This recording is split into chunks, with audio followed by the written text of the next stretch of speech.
I'm Ratna Bhushan, a friend, motivator, and guide to IAS aspirant, international motivational speaker, leadership trainer, CEO, coach, political strategist, and policy advisor. Welcome to ASG. ASG, IAS believe in quality, commitment, and success. To call women, true knowledge gives a moral standing. True knowledge gives a moral standing and moral strength. True knowledge gives a moral standing and moral strength. This quote of Mahatma Gandhi from the book The Words of Gandhi by Richard Attenborough. Richard Attenborough. So the most important fact of today's source, the Hindu newspaper. Remember Jawans, PM tells people. Remember Jawans, PM tells people. It's very easy to post comments online. We don't realize the impact on soldiers. We don't realize the impact on soldiers. Prime Minister Narendra Modi paid homage to those who lost their lives during the Kargil war on 21st anniversary of Kargil Vijay Divas, also cautioning citizens not to do anything that might affect the honor of the armed forces serving on the border. He said this during the monthly radio broadcast Man Ki Baat on Sunday.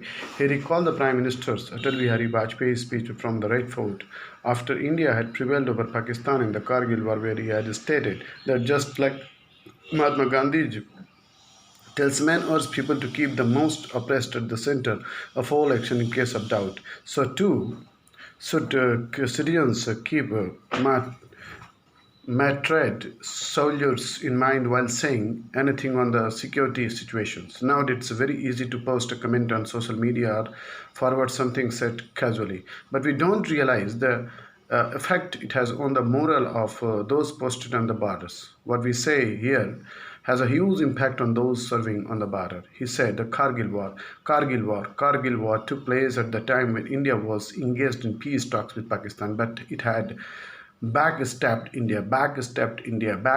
India to wage war, only to distract attention from its domestic issues. The Prime Minister also urged Indians to resolve the gain independence from the coronavirus pandemic on August 15 and said, while India, due to unified effort, has kept its mortality rates and overall numbers low compared to other countries, precautions must always be observed. I know that wearing a mask, constant hand washing, maintaining distance can irk after some time, but whenever you feel the urge to remove your mask, remember the COVID warriors like doctors and paramedics who are risking their lives every day to combat the disease. 200 proposals from China. 200 proposals from China wait for security clearance by MHA. New investment policy is aimed at preventing hostile actions amid pandemic. About 200 investment proposals from China are awaiting security clearances from the Ministry of the Home Affairs after new rules were notified in April, making prior government approval mandatory for foreign direct investment (FDI) from the over countries which share a land border with India. As FDI is allowed in non-critical sectors through the automatic route, earlier those proposals would have been cleared without the MHA's note. Prior government approval or security clearances from MHA was required for the investment in critical sectors such as defense, media, telecommunication, satellites, private security agency, civil aviation, mining, and any investment from Pakistan and Bangladesh. Revised in April, the Department of Promotion of Industry and Internal Trade notified the FDI policy on April 18, which said an entity of the country which share the land border with India or where the beneficial owner of an investment into India is situated in or on citizen of any such country can invest only under the government route. The revised FDI policy press statement from DPIIT said is aimed curbing opportunistic takeovers,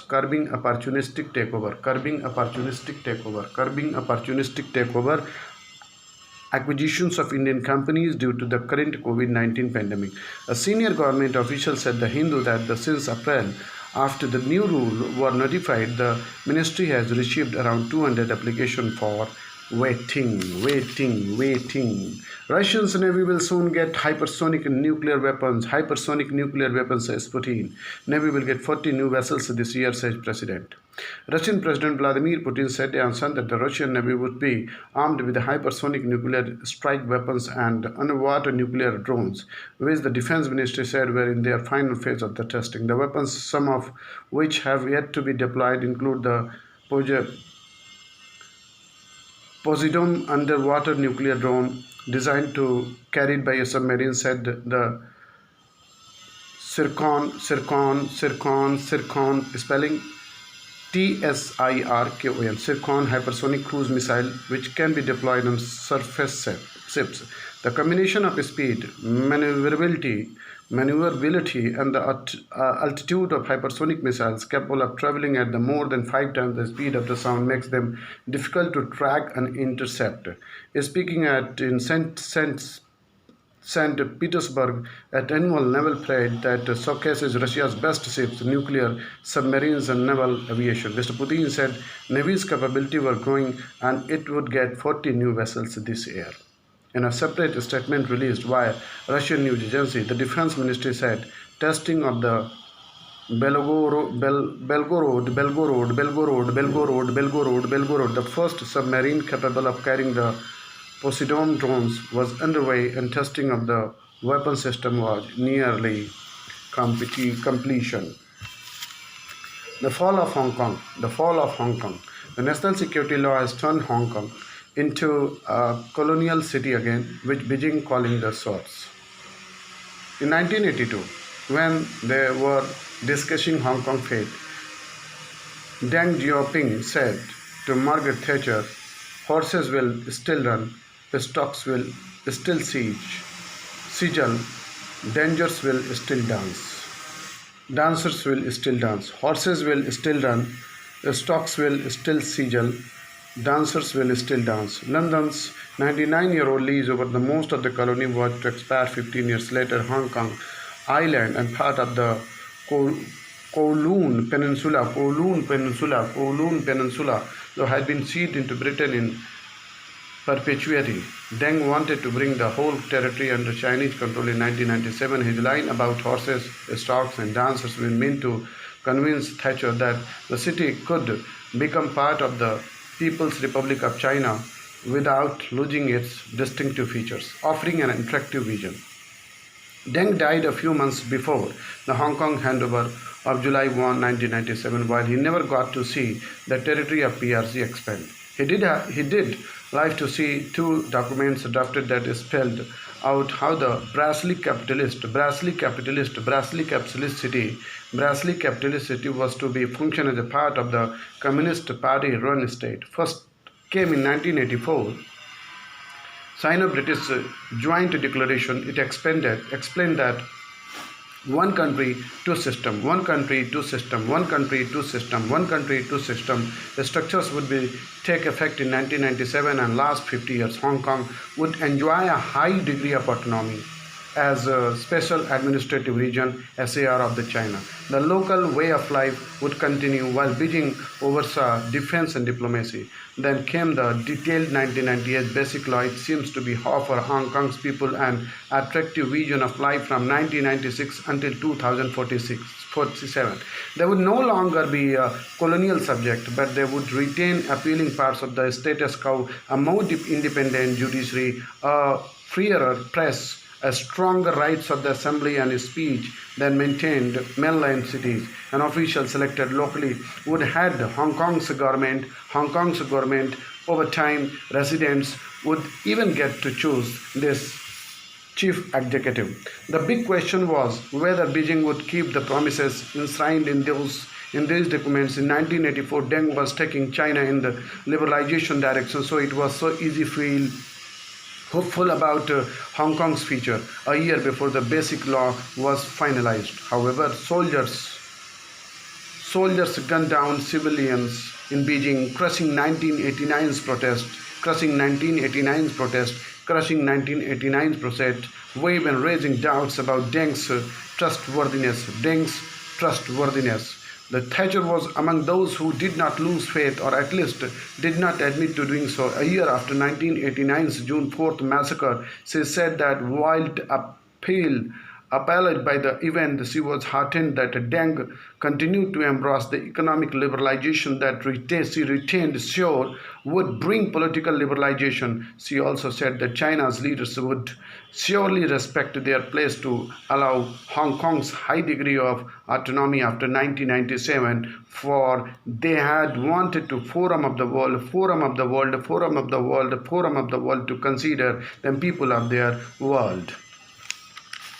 A motorcycle and the art of court management. A motorcycle and a court of art management. Mr. Prashant Bhushan, senior lawyer and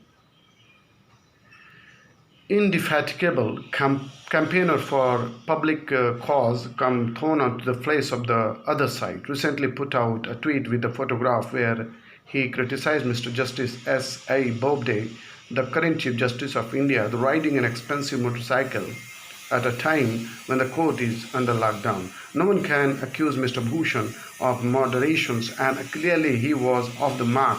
The courts are shut because the world is in the lockdown. The Chief Justice of India is hardly to blame for this, and the photograph only showed him clad in the casual wear, sitting on a stationary motorcycle to get the feel of it. It was no doubt an unusual sight, since we are so used to seeing the head of the judiciary only in the most formal settings and attire. But for the same reason, it was refreshing to see an august personage in rather human light. Many of us have pleasant recollections of our motorcycle days with the wind at our face and the world at our feet. Perhaps the CJI was going back from the memory lane in the happier days. He could be foreign for the brief respite from the cares of his office, even if he was unmasked momentarily,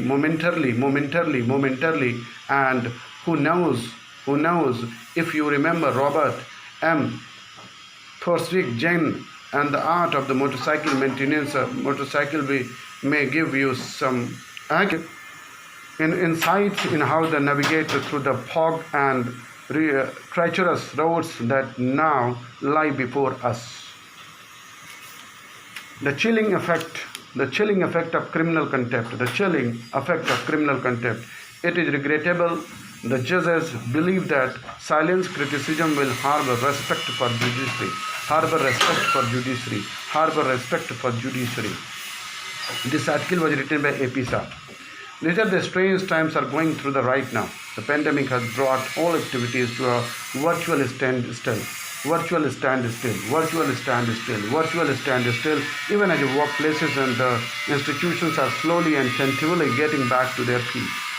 The focus is on ensuring that the more important things get done first. Priorities are being identified accordingly. For the Supreme Court of India, identifying priority cases to take first in a pandemic constricted schedule ought not to be very difficult. There are dozens of constitutional cases that need to be desperately addressed, such as the constitutionality of the Citizenship Amendment Act, the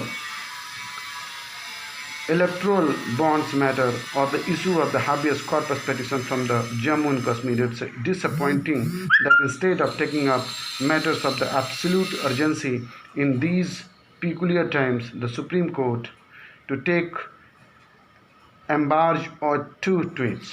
It said that these tweets brought the administration of justice, it's in dispute, are capable of undermining the dignity and authority of the institution and the office of the Chief Justice of India in particular. Its response to these tweets was to initiate suo motu proceedings for the criminal contempt against the author of those tweets, the lawyer and the local activist Prashant Bhushan.